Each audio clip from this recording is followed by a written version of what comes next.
Hello YouTubers, Alaska Prepper here. Happy Sunday, ladies and gentlemen.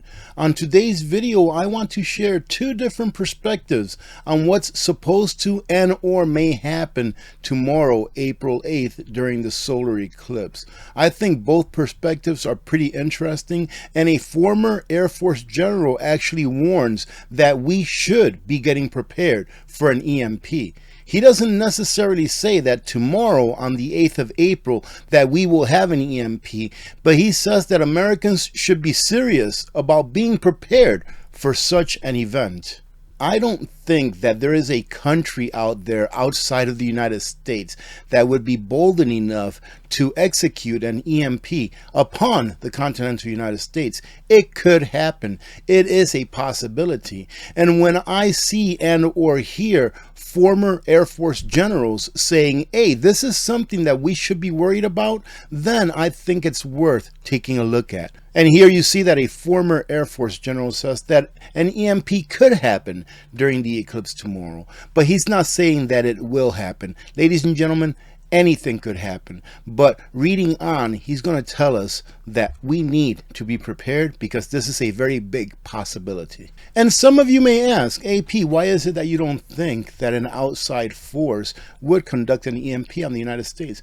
Well, ladies and gentlemen, most people don't understand or think about that. We have submarine forces out there that have nuclear capabilities. What do you think would happen to an outside foe, right, that conducted an EMP upon the United States? Do you think that we would not take any action against them? Well, how would they contact the submarines if none of the electronics worked? Well, ladies and gentlemen, the military, capabilities that we have, I believe that they are protected against EMPs. And even if they couldn't contact, let's say, the submarines that were out there on patrol, I'm sure they have protocols for just such a time. And this is a statement that was made by retired Air Force Brigadier General. His name is Mr. Blaine Holt. I am getting from a couple of places that there is a potential over the next few weeks, he says, and I cannot collocate it with April 8th. He's saying that there is a potential for an EMP. And in my opinion, there's always a potential for an EMP. He continues to say, but there is a possibility that somewhere in our nation, there is going to be an EMP. And ladies and gentlemen, for those of you that are new here, you'll find out that I don't read the entire article verbatim, but that I skip through it. But I always leave the links so that you can go ahead and revisit it. If not, these videos would take a lot longer than what they already take. A possible EMP event must not be taken for granted. He said that the potential for an EMP event must not be taken for granted and that every American must be prepared. Here he says they must take preparatory steps, but you know what I mean. Every American must be prepared. It's something that we within the preparedness community here on YouTube and other social platforms have been saying for years. He stresses that people should not remove the EMP threat from the list of things that they need to worry about. And he also advised people to do your own research and get protection against EMP attacks by having cost-effective devices like Faraday cages, something we've been talking about for a while as well, something that I'm guilty of not having prepared for as of now, ladies and gentlemen, but hopefully here in the future, I will make gains towards that goal. Many things could happen in the event of an EMP wave, and protecting electronics from the pulse through devices like Faraday cages could help people manage.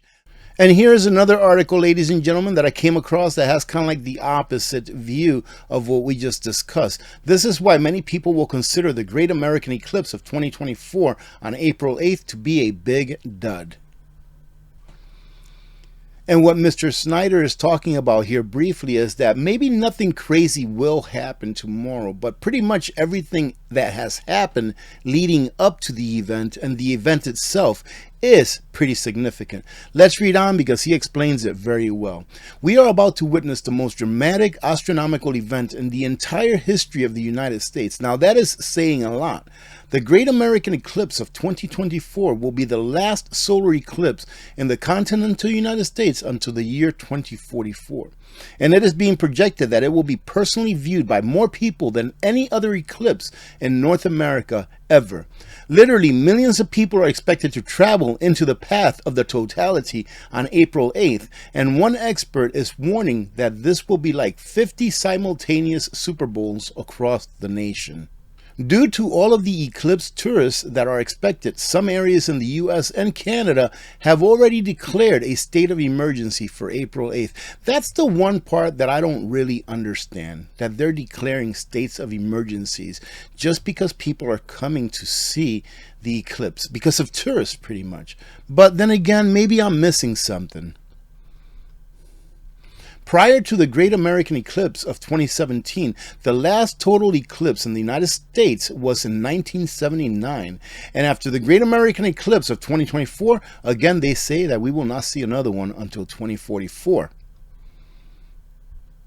The eclipse is not important because of what may or may not happen on that day, he says. Rather, the eclipse will be important because of what we already know will happen on that day.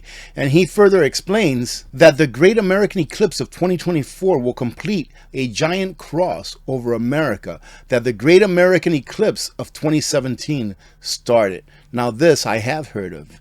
The intersections of those two eclipses fall in an area south of Illinois that sits directly in the heart of the New Madrid fault zone. And the last time we witnessed a giant X over that area, the worst earthquakes in the entire history of the continental United States started to erupt shortly after. Now that, ladies and gentlemen, would be a great coincidence if that happens again.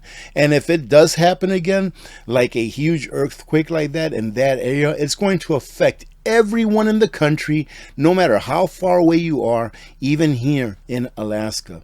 Amazingly, at the heart of the intersection of the Great American Eclipse of 2024, the Great American Eclipse of 2017, there is a 111-foot tall white cross known as the Bald Knob Cross of Peace.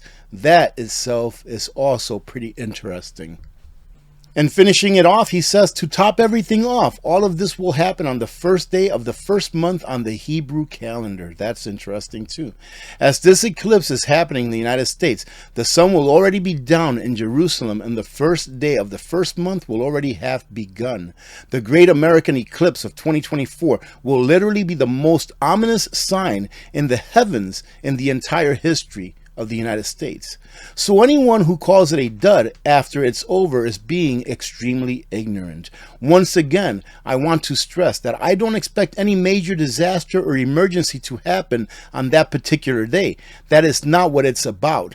I believe that the Great American Eclipse of 2024 is a sign, and I also believe that it is a warning.